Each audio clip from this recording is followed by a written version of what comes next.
Hello दोस्तों, कैसे हैं आप सब। स्वागत है आप सभी का कॉमिक वर्ल्ड चैनल पर। तो चलिए दोस्तों, इस बार शुरू करते हैं मनोज कॉमिक्स में कांगा सीरीज़ की अगला कॉमिक विशेषांक झूठ बोले कौआ काटे। इसके पहले की जितनी भी कॉमिक्स है कांगा सीरीज़ की, वो आपको कांगा की प्लेलिस्ट में मिल जाएगी। झूठ बोले कौआ काटे। हालात हालात ने मुझे इस शहर का सबसे खूंखार हत्यारा साबित कर दिया। मैं जानता हूँ इंस्पेक्टर कि मैं निर्दोष हूँ, लेकिन बावजूद इसके मैं ये भी जानता हूँ कि मेरा अंजाम सिर्फ मौत है। इंसान के अपने चाहने या ना चाहने से कुछ नहीं होता। वही है जो इसके हाथ की लकीरों पर खुदा होता है। और अगर आपको यकीन नहीं आता तो इस कथानक को पढ़कर देख लें। पुलिस हेडक्वार्टर के बाहर इस विशेष समारोह में इंस्पेक्टर स्पीड का नाम पुकारे जाते ही उपस्थित प्रत्येक व्यक्ति के हाथों ने जोरदार तालियां बजाईं।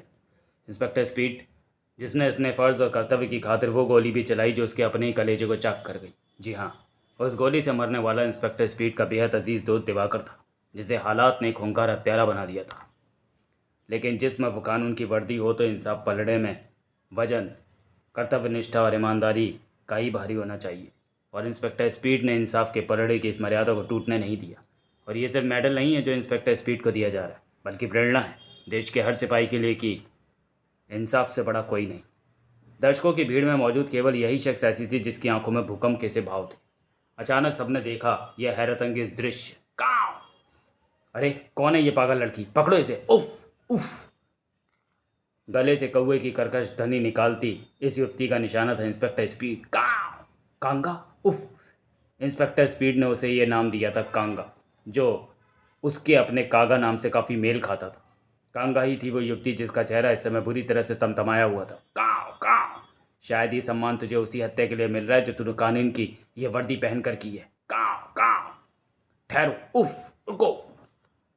कौवे की सी तेजी के साथ इंस्पेक्टर स्पीड पर कांगा ने यह तीसरा और शक्तिशाली प्रहार किया था। काव काव! लेकिन मैं जानती हूँ कि यह हत्या है, सिर्फ हत्या, क्योंकि कानून की आड़ लेकर भी किसी को किसी की हत्या का अधिकार नहीं मिल जाता। काव काव! चार हाथों में जकड़ी हुई कांगा गले से विचित्र शोर मचाती हुई चीख पड़ी। पकड़ो इसे, अरेस्ट है। छोड़ दो मुझे, मैं उसे उस हत्या की सजा दूंगी। काव! बिफरी हुई शेरनी की तरह दहाड़ पड़ी वह और दूसरे ही पल काव! उफ! उफ! ये तो पूरी तूफान है। कांगा ने भयंकर हुंकार भरते हुए माइक को उठाकर चक्र की भांति घुमा डाला। उफ! नहीं, इसकी टांग पर गोली चलाओ। इंस्पेक्टर स्पीड स्प्रिंग की तरह उछल पड़ा उस इंस्पेक्टर पर जिसका रिवॉल्वर शोरा उगलने ही वाला था। नहीं, गोली मत चलाओ उस पर। उफ! ये क्या हरकत है इंस्पेक्टर स्पीड। हवा में सरसराया वह लंबा चोगा। एक और आश्चर्यजनक दृश्य उपस्थित लोगों की आंखों के सामने से गुजरा। पंखों वाली लड़की, ओ गॉड, ये तो उड़ती भी है।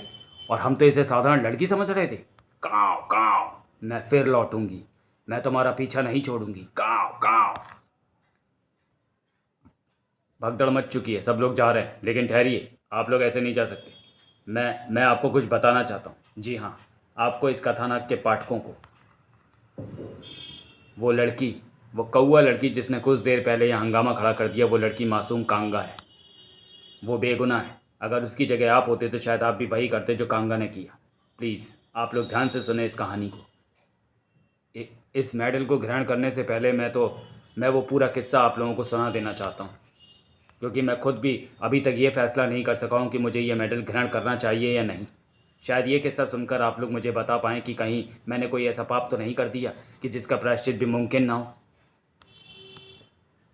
19 अप्रैल की वह रात मेरे लिए बहुत ही खुशगवार थी। शायद उस रात में जो मांगता मुझे मिल जाता। दिवाकर और मैं एक साथ एक ही स्कूल में पढ़े। हॉस्टल में हम एक ही कमरे में रहे, साथ खाया, साथ पिया, कपड़े भी पहने तो एक ही रंग व डिज़ाइन के। यहाँ तक कि हम दोनों के रिजल्ट्स देखकर हमारे टीचर्स हैरान रह जाया करते थे, क्योंकि हमें नंबर भी बराबर मिलते थे। खुशी के मारे मैं अपने ड्राइवर विष्णु तक को दिवाकर के बारे में जैसे सब कुछ बता देने को पागल सा उठा था। वकील बनना चाहता था दिवाकर, मगर पुलिस को देखकर उसकी फूंक सरक जाती थी। डरपोक। इसलिए आज मैं पुलिस की वर्दी पहन कर नहीं आया। ड्राइवर विष्णु को निश्चित रूप से आज मेरे सिर पर सींग उगे दिखाई दे रहे थे। और मदहोश सा हुआ मैं एयरपोर्ट पहुंचा तो पता चला कि फ़्लाइट 10 मिनट लेट है। मुझे पहली बार पता चला कि 10 मिनट भी भारी हो सकते हैं अगर वो किसी की प्रतीक्षा में गुजरें तो। फिर वो शानदार पल आखिर आ ही गया। दिवाकर मेरे यार। हे शेखर। स्पीड नाम तो मुझे इंस्पेक्टर बनने के बाद हर काम में मेरी गति देखने के बाद मिला था। वैसे शेखर ही असली नाम है मेरा। उसकी ड्रेस देखकर मैं और मेरी ड्रेस देखकर वो यानी हम दोनों ही उछल पड़े। अबे तू भी देखा, कहते हैं ना कि दिल को दिल से राहत होती है। बरसों से बिछड़े एक दूसरे की बाहों में समाए तो फिर हम जल्दी ही अलग ना हुए। कॉलेज की पढ़ाई के लिए तू अपने मामा के पास अमेरिका चला गया। तेरे जाने के बाद तो जैसे मैं बिल्कुल अकेले ही रह गया था इस दुनिया में। अकेला तो मैं भी हो गया था यार। और तब दिवाकर ने मुझे दिया एक सरप्राइज़। शेखर, ये मेरी शुद्ध भारतीय पत्नी मधु और ये मेरी प्यारी सी बच्ची पल्लवी। अबे तूने शादी कब की? अपनी दोस्ती पर गर्व से तन गया मेरा सीना। अचानक असहाय हो गई मधु से शादी करके उसकी बच्ची को बाप का नाम दे दिया था उसने। मैं उन्हें अपने घर ले आया। अमेरिका में तो तेरा शानदार घर होगा, मगर यहाँ तुझे मेरी इस कुटिया में ही गुजारा करना होगा। मेरे लिए तो ये भी महल से कम नहीं है। 2 दिन यूं ही गुजर गए। बदनसीबी के पल दरअसल उस दिन से शुरू हुए जब ये तो मुझे कहाँ ले आया शिखर? एक अनोखा खेल दिखाने। अगर भाभी की तबीयत खराब ना होती तो उन्हें भी लेकर आता। दरअसल हॉर्स रेस की तरह यहाँ डॉग रेस होती है, यानी कुत्तों की रेस। चीतों के आकार के बड़े बड़े कुत्ते मेटल के बने ट्रैक पर दौड़ते हैं, एक खरगोश को पकड़ने के लिए दौड़ लगाते हैं। सर, आपके लिए हेडक्वार्टर से मैसेज है, आपको फ़ौरन बुलाया गया है। ओह दिवाकर, तुम? मैं कोई छोटा बच्चा नहीं हूँ यार। रेस के बाद मैं खुद घर पहुँच जाऊँगा, तुम ड्यूटी पूरी करो। काश मैं उसी वक्त जान पाता कि बदनसीबी के पंजे मेरे जिगरी दोस्त को उसी पल से दबोचने में लग गए थे। मैं हेडक्वार्टर की ओर बढ़ गया। ज़रूर कोई विशेष ही बात होनी चाहिए, तभी वायरलेस द्वारा संदेश देकर मुझे हेडक्वार्टर बुलाया गया। उधर होनी अपने कदम दिवाकर की ओर बढ़ा चुकी थी। हेलो, मुझे मोंटी कहते हैं। मैं नंबर 5 पर खेल रहा हूँ। तुम कौन से नंबर पर खेल रहे हो? मैं जुआ नहीं खेलता, सिर्फ डॉग रेस देखने आया हूँ और मुझे दिवाकर कहते हैं। बाय द वे, अगर आप खेलते तो किस नंबर पर खेलते? नंबर 3 पर। नंबर 3? ये नंबर तो सबसे फिसड्डी कुत्ते टॉमी डॉमी का है। जुए में जीतने के लिए कुत्ता भले ही तेज़ हो या ना हो, मगर किस्मत ज़रूर तेज़ होनी चाहिए मिस्टर मॉन्टी। कुत्ता ही तेज़ होना चाहिए। लगी शर्त, अगर नंबर 3 जीत गया तो मैं तुम्हें 1 लाख रुपए दूंगा, और अगर नंबर 3 नहीं जीता तो तुम मुझे अपनी पीठ पर बिठाकर मेरी कार तक ले जाओगे। शर्त लगाने में मुझे कोई एतराज़ नहीं, लेकिन अगर नंबर 3 जीत गया तो फिर तुम्हें भी वही करना होगा जो उस नंबर के हारने पर मुझे करना है। शर्त बराबर पर छूटनी चाहिए। Oh okay, done. तेज अलार्म की ध्वनि के साथ दर्शकों में एक अजीब सी उत्तेजना फैल गई। अलार्म बज गया। कुत्ता रेस शुरू होने वाली है। ये आपने कैसी शर्त लगा ली मोंटी साहब? अगर हार गए तो? मोंटी ने कभी हारना नहीं सीखा बेवकूफ़। शहर के एक जाने माने रईस केके का बिगड़ा हुआ रईस बेटा था मोंटी, जिसे अगर कोई चीज़ आसानी से सुलभ नहीं होती थी तो वो उसे छीन लेता था। इधर खट से दबा हुआ लीवर खट, और इसी के साथ 30 किलोमीटर घंटा की रफ्तार से दौड़ पड़ाता हुआ मैकेनिकल खरगोश। अचानक सबके दिलों की धड़कनें बंद हो गई, बढ़ गईं। जबरदस्त उत्तेजना व शोर मच गया उन कुत्तों के बाहर ट्रैक पर निकलते। नंबर 1 वुल्फा वुल्फा, पकअप नंबर 7 टाइगर। द्रुत वेग के साथ फिसले जा रहे मैकेनिकल खरगोश को असली समझकर भूखे कुत्ते शिकारियों की बातें उसके पीछे दौड़ पड़े। Number 5 bulldog bulldog. नंबर 3 डॉमी डॉमी। भाव भाव भाव भाव भाव भाव भाव। जबरदस्त उत्तेजना के बीच जीत के लक्ष्य को सर्वप्रथम प्राप्त किया नंबर 3 यानी डॉमी ने। कर्र। लेकिन शिकार फिर भी हाथ न लगा था उसके। विजयी अंदाज में चीख पड़ा था दिवाकर, हुर्रे! अजीब से अंदाज में खिंच गई थी मोंटी के चेहरे की नसें। और इधर अचानक नंबर 5 पर न जाने कैसा जुनून सवार हुआ कि कुत्ता अपने खूंखार मूड में अभी हवा में ही था कि दर्शकों की उत्तेजना दहशत में बदल गई। ओ गॉड, ये कुत्ता तो हमारी ओर आ रहा है। रेस के लिए इन्हें भूखा रखा जाता है। यह हरकत इसने ज़रूर भूख से कुलबला कर की है। बुलडॉग निश्चित रूप से किसी की भी हड्डियों को भभोड़ देने के लिए पागल था। भागो, कुत्ता पागल हो गया है, मेरा बच्चा आ। आकार में तेंदुए से किसी भी सूरत में कम नहीं था बुलडॉग। माँ, मेरा बच्चा। बच्चे को उस भूखे शिकारी से शायद अब दुनिया की कोई ताकत नहीं बचा सकती थी।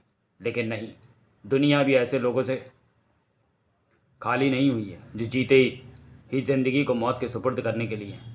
काव काव, तुझे पेट ही भरना है तो मेरी हड्डियों को अपना निशाना बना शैतान कुत्ते। दर्शक दीर्घा की सीढ़ियों से कुत्ते सहित लुढ़कती चली गई वह जाबाज युवती। हम दोनों में हो जाए मुकाबला। बुलडॉग भी उस युवती के शरीर से निकलती एक अजीब सी गंध से बुरी तरह से उत्तेजित हो उठा था।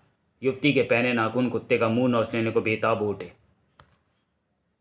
उस मासूम चेहरे पर क्रोध नाच रहा था और गले से निकल रही थी कौए किसी कर्कश ध्वनि। काव। इस धरती के बच्चे मुझे अपनी जान से ज़्यादा प्यारे हैं। काँ काँ। लेकिन कांगा की बदकिस्मती थी कि कुर्सी अपने स्थान से हिली तक नहीं। कांगा के जिस्म से निकलती कौवे की गंध ने कुत्ते को उसे फाड़ खाने की हद तक बेचैन कर दिया था। उफ! अचानक ही हवा में लटक गया कुत्ता। उस छड़ी में फंसकर वो तो बड़ी बड़ी गर्दनों की हेकड़ी भी निकल जाती है। और ये करामात थी दिवाकर की, जिसने जल्दी ही कुत्ते को नीचे पटक दिया। उस लड़की की हिम्मत को देखकर हम मर्दों को चुल्लू पर पानी में डूब मरना चाहिए, जो एक पागल कुत्ते को बस में करने के बजाय अपनी अपनी जान बचाने को भागने लगे। तुरंत दबोच लिया गया शैतान को। इस शैतान ने ऐसी हरकत क्यों की? कहना मुश्किल था कि कुत्ता कांगा में कौवे की गंध पाकर उग्र हो उठा था, या भूख से। बहरहाल कारण जो भी रहा हो, लेकिन कांगा की नज़रों में दिवाकर के लिए अद्भुत ढंग से प्रशंसा के भाव थे। ऐसे ही लोग पसंद है कांगा को। इसकी सूरत और लड़कियों से कुछ भिन्न क्यों है? हेलो, मुझे दिवाकर कहते हैं। इसकी मुस्कान छल कपट से परे है। ओह, शायद इसे हमारी पहली मुलाकात का ये विदेशी तरीका पसंद नहीं आया। नमस्कार जी, मुझे दिवाकर कहते हैं। चेहरे पर अजीब से भाव लिए अचानक ही जाने के लिए पलट गई कांगा। अरे, बड़ी बेअदब लड़की है, कमाल है। अरे सुनो, अपने मददगार को कभी नहीं भूलेगी कांगा। दिवाकर की निगाहें जा ठहरी मोंटी पर। अरे आप किधर चले? मोंटी साहब, आप शर्त भूल गए लगते हैं। याद करो, शर्त के मुताबिक आपको मुझे अपनी पीठ पर लाद कर बाहर ले जाना है। भड़क गया मोंटी। You bastard! उफ! करोड़पति बाप का बेटा मोंटी तुम जैसे भिखारी व नाली के कीड़े को उठाकर ले जाएगा?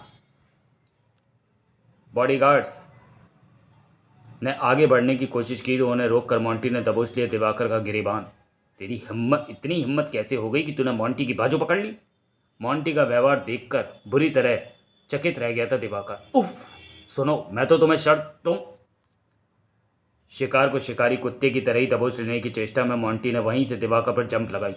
तेरे हाथ पांव तोड़ डालूंगा मैं। इसी पल दिवाकर अपने स्थान से हट गया और मोंटी का सिर पूरी ताकत के साथ शीशे के केबिन से जा टकराया। जंगली भैंसे के समान टकरा उठा मोंटी। खून से नहाया मोंटी वहीं लुढ़क गया। मोंटी साहब अब जीवित नहीं। ओह गॉड!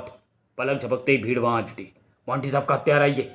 मैं नहीं, मैंने तो उस पर हाथ तक नहीं उठाया। मैं बुरी तरह घबरा गया था दिवाकर।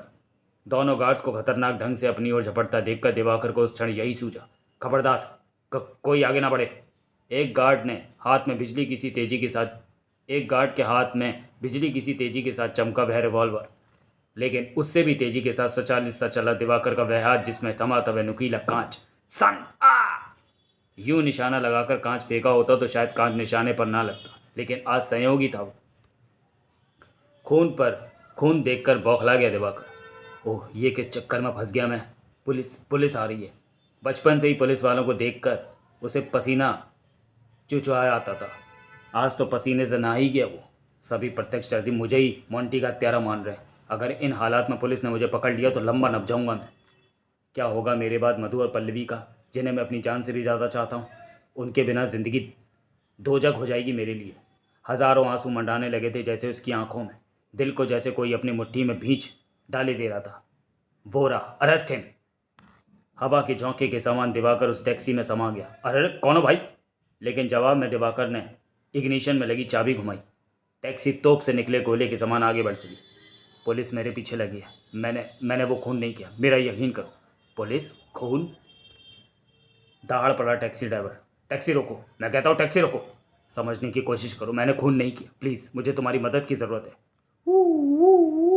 पुलिस की जीप हमारे पीछे लग चुके, बेवकूफ़। तेरे चक्कर में मैं भी फंस जाऊंगा। टैक्सी रोक लेने दे मुझे। टैक्सी के स्टीयरिंग पर कब्जा जमाने के लिए दोनों में जंग जारी थी। खाक! जब तूने गुनाह नहीं किया तो घबराता क्यों है?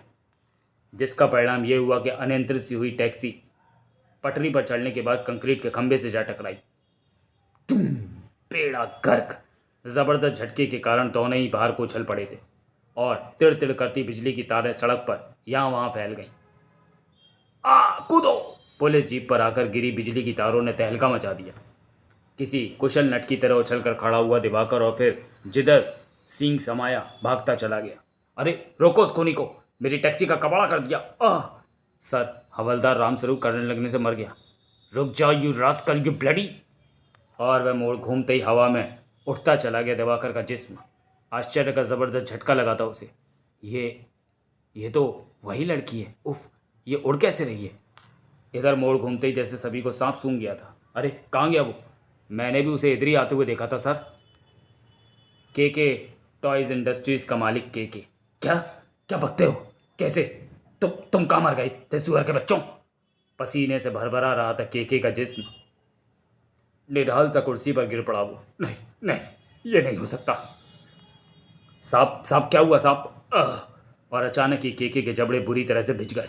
मैं उसे छोड़ूंगा नहीं। अपने हाथों से गोली उसके सीने में उतार दूंगा। टुकड़ा टुकड़ा कर दूंगा मैं उसके। इधर फोन उठते ही कमिश्नर डीएस निज्जर बेहद सतर्क नजर आने लगे। कमिश्नर साहब। ओह मंत्री जी, कहिए, मैं आपकी क्या सेवा कर सकता हूँ सर?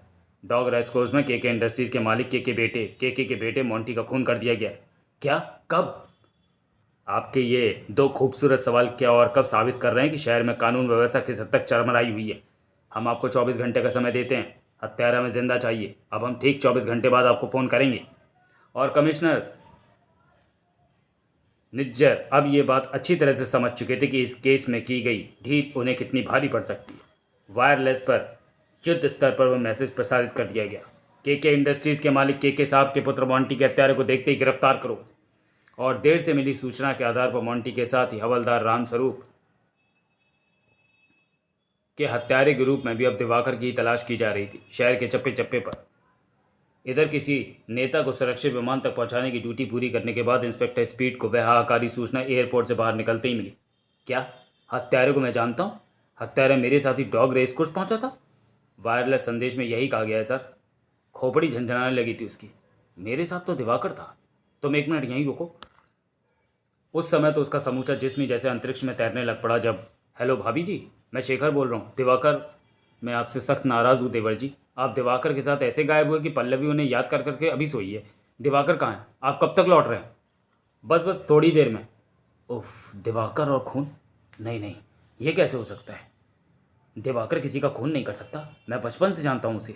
लेकिन अगर उसने खून नहीं किया तो कहाँ गया दिवाकर? क्यों गायब हो गया वो? कहाँ है वो? हे भगवान, ये सब क्या हो रहा है? क्या जवाब दूंगा मैं मधु और पल्लवी को? कहाँ है दिवाकर? उफ, दिमाग बुरी तरह से चक्कर खाने लगा था उसका। कमिश्नर निज्जर के सख्त आदेश ने तो उसके हौसले ही पस्त कर दिए थे। लेकिन सर, इंस्पेक्टर स्पीड, मोंटी के साहब का बेटा था। वो के जिसके एक इशारे पर मंत्रियों की कुर्सियां तक हिल जाती हैं। और अब तो हवलदार रामस्वरूप के कत्ल का जिम्मेदार भी उसे ही मान लिया गया। दो हत्याओं के जिम्मेदार दिवाकर अगर फौरन ही पकड़ा ना गया तो पुलिस विभाग की कितनी बदनामी होगी, इस बात का अंदाज़ा तुम खुद लगा सकते हो। अपने फ़र्ज़ और कर्तव्य से मजबूर इंस्पेक्टर स्पीड को अपने ही घर पर पुलिस बैठा देनी पड़ी। अरे आप लौट आए, और दिवाकर कहाँ है? इंस्पेक्टर स्पीड के सक पकाए चेहरे को बड़ी जल्दी पड़ती चली जा रही थी मधु। लेकिन हालात ही ऐसे थे कि अब मधु से कुछ भी छिपाना श्रेयस्कर न था। सब कुछ सुनने के बाद फटी रह गई उसकी बड़ी बड़ी आंखों में झिलमिला उठे मोती। नहीं, कुदरत मेरी इतनी बड़ी परीक्षा नहीं ले सकती। ज़रूर कहीं कुछ गड़बड़ है देवर जी। आप पुलिस वाले, कुछ कीजिए ना। मैं जानता हूँ कि दिवाकर क्यों भाग गया होगा। कमबख्त बचपन से ही पुलिस की वर्दी से खौफ खाता है। लेकिन आप बिल्कुल फिक्र ना करें भाभी, मैं जानता हूँ कि वो निर्दोष है। ट्रिन ट्रिन तभी बज उठी फ़ोन की घंटी। लेकिन इससे पहले कि इंस्पेक्टर स्पीड आगे बढ़कर रिसीवर उठा लेता। इंस्पेक्टर गजराज तुम? हाँ, मुझे कमिश्नर साहब ने दिवाकर वाला केस सौंप कर यहाँ भेजा है। अगर ये फ़ोन दिवाकर का हो तो उसे सरेंडर करने के लिए आप विवश करेंगे। Hello inspector speed here. Divakar? ओ शेखर तुम? मैं बहुत बड़ी मुसीबत में फंस गया हूँ शेखर।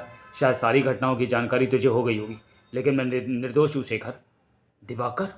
फिर भी तू ये कैसे भूल गया कि तेरी फरारी तुझे उस जुर्म का मुजरिम भी बना सकती है जो तूने नहीं किया? तुझे सरेंडर करना होगा। तू जो कहेगा मैं करूँगा, लेकिन मैं बस तो जाऊँगा ना यार। पल्लवी और मधु मेरे बिना मर जाएंगी यार। मधु ने इंस्पेक्टर स्पीड के हाथ से रिसीवर ले लिया। दिवाकर, तुम कहाँ हो दिवाकर? तुम फ़ौरन घर आ जाओ। ईश्वर हमारे साथ है, कुछ नहीं होगा तुम्हें। हाँ मधु, हाँ मैं सरेंडर कर रहा हूँ, क्योंकि कानून के साथ लुका छिपी का खेल मैं नहीं खेलना चाहता। फ़ौरन फ़ोन शेखर को दो मधु। मधु ने रिसीवर इंस्पेक्टर स्पीड की ओर बढ़ाया तो उसे बीच में ही लपक लिया इंस्पेक्टर गजराज ने। शेखर, इस समय मैं रोड नंबर 25 पर बने बूथ नंबर 10 से बोल रहा हूँ। तुम यहीं आ जाओ, क्योंकि सरेंडर मैं तुम्हारे सामने ही करूँगा। फ़ोन का रिसीवर रखकर बाज की तरह इंस्पेक्टर स्पीड पर टूट पड़ा इंस्पेक्टर गजराज। दिवाकर का पता मिल गया है, मैं उसे गिरफ्तार करने जा रहा हूँ और तुम तब तक यहीं रहोगे। ओह! इंस्पेक्टर गजराज द्वारा उसकी कनपट्टी पर किए गए उस शक्तिशाली प्रहार से चकरा उठा इंस्पेक्टर स्पीड का दिमाग। हवा के तूफानी झोंके के समान दरवाज़ा बंद करके बाहर निकल गया इंस्पेक्टर गजराज और चीखती रह गई मधु, रुको रुको। इधर बूथ से बाहर आकर दिवाकर सोचने लगा था पूरे घटनाक्रम के बारे में। कौन है वो रहस्यमय लड़की जो मुझे इमारत की छत पर उतार कर वापस उड़ गई थी? ये उड़ कैसे रही है? ऐसा तो सिर्फ सुपरमैन की कॉमिक्स में ही देखा पढ़ा व सुना था। मेरी इससे बात करने की इच्छा एक बार फिर मन में ही रह गई। अचानक टायरों के झरमराने के तीव्र स्वर सुनकर उछल कर पलटा। अगले ही पल विस्मय से डूबा खड़ा रह गया वो। अरे, फ़ोन करना भी गुनाह हो गया क्या? चल साले, के साहब के बेटे का खून करके तूने क्या सोचा था कि तेरा खून सही सलामत रह जाएगा जिंदगी बनकर तेरी नसों में दौड़ने के लिए? मेरा होलिया इससे काफ़ी मेल खा रहा है और यही इसका गुनाह है। उस युवक को जीप में डालकर जीप फर्राटे के साथ ये जा और वह जा। ओह, मैंने तो शेखर को बुलाया था। इसका मतलब ये हुआ कि शेखर के घर पर उस वक्त और भी पुलिस मौजूद थी, मगर शेखर क्यों नहीं आया? ओफ, यह दृश्य अपनी आंखों से देखने और इंस्पेक्टर के शब्द सुनने के बाद भी मैं क्या कानून से रहम की उम्मीद कर सकता हूँ? दिवाकर की तलाश में अभी भी पुलिस की कई गाड़ियां सड़कों की खाक छान रही थी। इसी से जाहिर था कि वायरलेस द्वारा कथित दिवाकर की गिरफ्तारी की सूचना अभी तक भी जारी नहीं की गई थी। नहीं, मुझे पुलिस के हाथ नहीं लगना चाहिए। ये लोग मुझे जिंदा नहीं छोड़ेंगे या फिर मुझे अपाहिज बना देंगे। वर्ल्ड ट्रेड सेंटर में दिवाकर ने अपने लिए टी शर्ट और एक नई पैंट ली। अपने बालों पर तेल चुपड़कर उनका स्टाइल भी बदल लिया। कितना बिल हुआ? एक आवश्यक सूचना। ये व्यक्ति जिसका नाम दिवाकर है और जो 2 कत्लों के सिलसिले में पुलिस को वांछित है, इसे पकड़वाने वाले को एक शानदार मारुति कार इनाम में दी जाएगी। और इस समय तो कैशियर को शायद अपनी किस्मत पर सहसा ही विश्वास ना हुआ था। तुम तो वही हो। उफ, मेरी तस्वीर हासिल कर ली गई है। कैशियर ने झपट कर उसका गिरेबान पकड़ लिया। यही है वह हत्यारा जिसकी तस्वीर अभी अभी टीवी पर दिखाई गई है।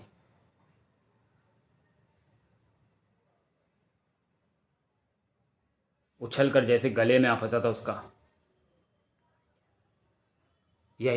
उस वक्त यही सूझा उसे। इसका मारुति कार का लालच मुझे मुश्किल में डाल देगा। उफ, ना चाहकर भी मुझे ये सब करना पड़ रहा है। हिरण की तरह कुलाचे बढ़ता हुए दरवाजे पर झपटा, लेकिन गार्ड के उस शक्तिशाली घूसे ने उसे वापस अंदर उछाल दिया। मारुति कार तो मन न मिले या ना मिले, मगर मैं तन्ने ना जान दूंगा हत्यारे। चेहरे पर भूकंप के से भाव लिए दिवाकर ने झपट कर उठा लिया प्रदर्शन के लिए वहां रखा हुआ चलता हुआ पंखा। खबरदार, रुक जाओ। दिवाकर का हाथ बिजली की सी तेजी के साथ आगे बढ़ा और घबराकर जैसे ही पीछे हटा गार्ड और इसे गार्ड की बदकिस्मती कहें या दिवाकर का दुर्भाग्य। प्रदर्शन के लिए रखे एग्जॉस्ट पंखों में से उस समय कई चल रहे थे, जिनमें से एक में फंसकर गार्ड के चेहरे के परखच्चे उड़ते चले गए। लेकिन वह दृश्य देखने के लिए दिवाकर वहां रुका नहीं रहा था। तेजी के साथ एक्सीलेटर की सीढ़ियों पर चढ़ता चला गया। वह वर्ल्ड ट्रेड सेंटर के मुख्य दरवाजे से मैं पुलिस को अंदर आता देख चुका हूँ। मुझे यहाँ से बाहर जाने का कोई रास्ता शीघ्र ही ढूंढना होगा। वो रहा, पकड़ो उसे। वर्ल्ड ट्रेड सेंटर की 18वीं मंजिल की छत पर पहुंचकर चक्कर सा आ गया दिवाकर को। अब मेरा खेल खत्म हुआ। पुलिस थोड़ी देर में आकर मुझे दबोच लेगी। सारी दुनिया घूमती हुई सी लगने लगी उसे। आंखों के आगे सा छा गया अंधेरा। बेजान से हो गए, अपने जिस्म को संभाले न रख पाया दिवाकर और अगले पल उफ, इसे जिंदा गिरफ्तार करने का आदेश था। वापस नीचे चलो, उसकी लाश भी तरक्की दिलवा सकती है। लेकिन नीचे संभावित स्थान पर लाश मिलना तो दूर, किसी ने किसी को गिरते हुए तक देखने से इनकार किया। लाश कहाँ गई? साहब, कहीं बीच में किसी ताड़ या बाहर को खुली खिड़की पर तो नहीं अटक गई?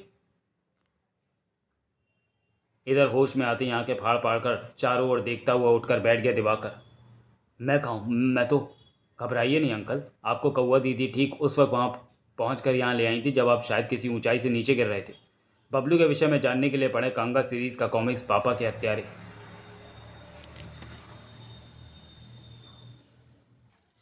तो चलिए दोस्तों, वीडियो को यहीं समाप्त करते हैं और मिलते हैं झूठ बोले कौवा काटे के दूसरे और अंतिम भाग में अगले वीडियो में। तब तक के लिए धन्यवाद।